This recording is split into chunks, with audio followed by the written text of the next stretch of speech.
এই ধরনের সেন্টেন্সগুলো দেখো, সে হাসতে হাসতে চলে গেল, সে গান করতে করতে ঘরে ঢুকলো, পড়তে পড়তে গল্প করো না, তার নালিশ শুনতে আমার আর ভালো লাগে না। এই যে শুনতে, তার মানে এখানে আমার আর ভালো লাগে না, মানে এখানে শুনতে শুনতে, ঠিক আছে? তাহলে এই যে সেন্টেন্সগুলো আমরা ইংলিশে কিভাবে বলবো? দেখো, প্রত্যেকটা ক্ষেত্রে ফাইনাইট ভার্ব বা সমাপিকা ক্রিয়া আছে, বাংলায় যাকে বলা হয় সমাপিকা ক্রিয়া। যেমন চলে গেল, ঘরে ঢুকলো, তো এইগুলো একটা একটা সমাপিকা ক্রিয়া বা ফাইনাইট ভার্ব। তারপরে প্রেজেন্ট পার্টিসিপল বসিয়ে এই সেন্টেন্সগুলো আমাদের বাংলা থেকে ইংরেজিতে করতে হয়, অথবা কখনো while, when এই ধরনের অ্যাডভার্ব গুলো আমরা ব্যবহার করে থাকি। আবার কিছু কিছু ক্ষেত্রে জেরান্ড ব্যবহার করা হয় বা পার্টিসিপল ব্যবহার করা হয়, তার আগে প্রিপোজিশন ব্যবহার করতে হয়। তো কিছু কিছু ক্ষেত্রে সেন্টেন্স অনুযায়ী এগুলো ডিপেন্ড করে। তো আমরা প্রত্যেকটা সেন্টেন্স দেখো এখানে প্র্যাকটিস করব। প্রথম সেন্টেন্সটা কি আছে? সে হাসতে হাসতে চলে গেল। তাহলে সে চলে গেল, চলে গেল এটা হচ্ছে ফাইনাইট ভার্ব। চলে গেল, he went away, he went away, সে চলে গেল। দেখো, হি ওয়েন্ট অ্যাওয়ে। এবার কি, হাসতে হাসতে, লাফ মানে হাসা, তাহলে এখানে পার্টিসিপল ব্যবহার করব লাফিং, ওয়েন্ট অ্যাওয়ে লাফিং। ওকে, হি ওয়েন্ট অ্যাওয়ে লাফিং, সে হাসতে হাসতে চলে গেল। সে গান করতে করতে ঘরে ঢুকলো, তাহলে সে ঘরে ঢুকলো, এটা হচ্ছে ঘরে ঢুকলো, এটা সমাপিকা ক্রিয়া বা ফাইনাইট ভার্ব। তাহলে সে ঘরে ঢুকলো, he entered the room, he entered the room, সে ঘরে ঢুকলো কি করতে করতে? গান করতে করতে, তাহলে সিঙ্গিং, পার্টিসিপল ব্যবহার করব singing. He entered the room singing, তাহলে সে ঘরে ঢুকলো কি করতে করতে? গান করতে করতে। পড়তে পড়তে গল্প করো না, দেখো পড়তে পড়তে গল্প করো না, তাহলে যখন পড়ছো তখন গল্প করো না।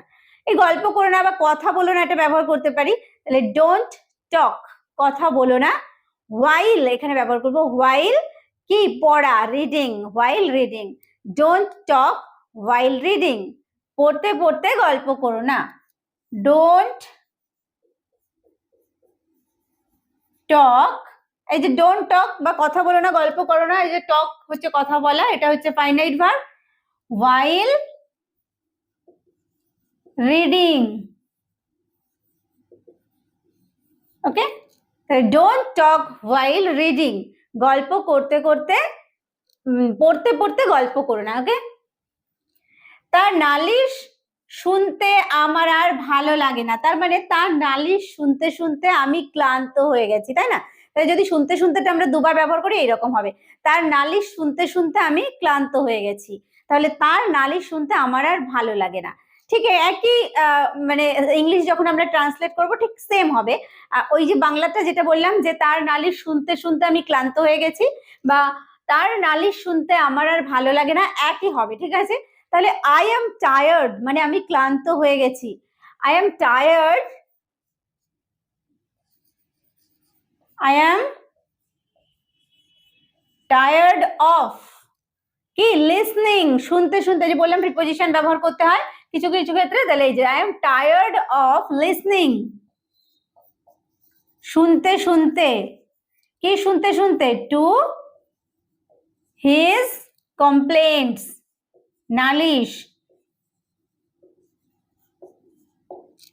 Okay, I am tired of listening to his complaints. I am tired of listening to his complaints. তার নালিশ শুনতে শুনতে আমি ক্লান্ত হয়ে গেছি, বা তার নালিশ শুনতে আমার আর ভালো লাগে না। বিধবা স্ত্রী লোকটি কাঁদতে কাঁদতে আমাকে তার দুঃখের কথা বলল, তাহলে বিধবা স্ত্রী লোকটি আমাকে তার দুঃখের কথা বলল, কিভাবে বললো? কাঁদতে কাঁদতে। ঠিক এইভাবে আমরা সেন্টেন্সটা করব, বিধবা স্ত্রী লোকটি আমাকে তার দুঃখের কথা বলল। তাহলে the widow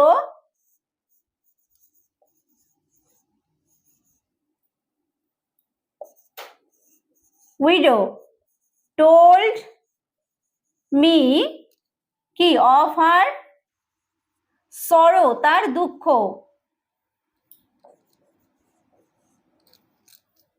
the widow told me of her sorrow, বিধবা যে লোকটি মানে হচ্ছে উইডো স্ত্রীলোক, মানে তাকে বলা হয় widow.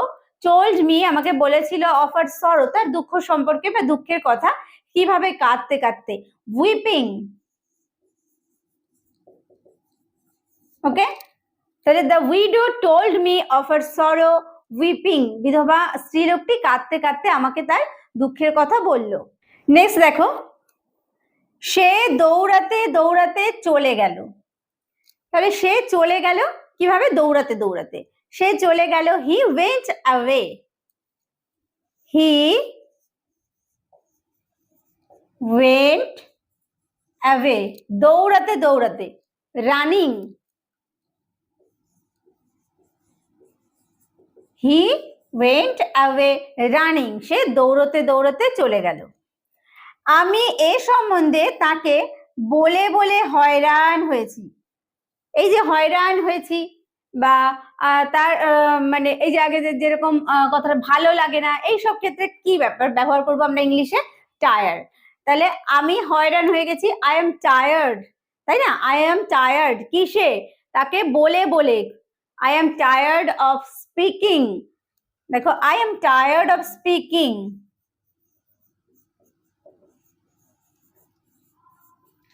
tired of speaking to him, তাকে বলে বলে ক্লান্ত হয়ে গেছি, কি about this, এ সম্বন্ধে। তাহলে I am tired of speaking to him about this, আমি এ সম্বন্ধে তাকে বলে বলে ক্লান্ত হয়ে গেছি বা হয়রান হয়ে গেছি।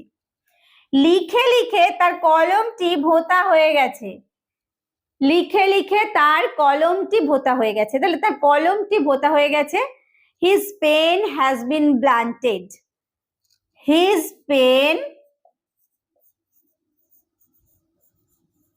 has been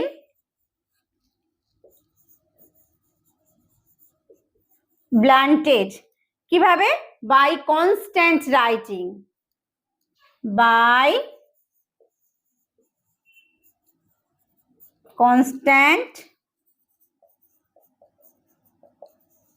writing, তাহলে his pen has been blunted by constant writing, এখানে আমরা এই যে by preposition যোগ করলাম, by constant writing, তাহলে his pen has been blunted by constant writing, তার কলমটি লিখে লিখে ভোঁতা হয়ে গেছে। খেটে খেটে তার শরীর ভেঙে পড়লো, তার শরীর ভেঙে পড়লো, ভেঙে পড়া হচ্ছে ব্রোক ডাউন, ব্রেক ডাউন সেটা ভেঙে পড়লো, এখানে ব্যবহার করব ব্রোক ডাউন পাস্ট ফর্ম। তাহলে তার শরীর ভেঙে পড়লো, his health broke down, his health তার শরীর ব্রোক ডাউন বাই, কিসে ভেঙে পড়লো, কনস্ট্যান্ট, এখানে শুধু লেবার ব্যবহার করব, ঠিক আছে, কনস্ট্যান্ট লেবার মানে খেটে খেটে, by constant labour, his health broke down by constant labour, খেটে খেটে তার শরীর ভেঙে পড়লো। ঠিক আছে, তো এই ধরনের সেন্টেন্স গুলো আমরা এইভাবে বাংলা থেকে ইংলিশে ট্রান্সলেট করতে পারি। তো আজকের ভিডিওটি কেমন লাগলো, তোমাদের হেল্পফুল হয়েছে কিনা তোমাদের কাছে অবশ্যই আমাকে কমেন্ট করে জানাতে ভুলো না। ভিডিওটি শেষ পর্যন্ত দেখার জন্য প্রত্যেককে থ্যাংক ইউ, দেখা হবে নেক্সট ভিডিওতে।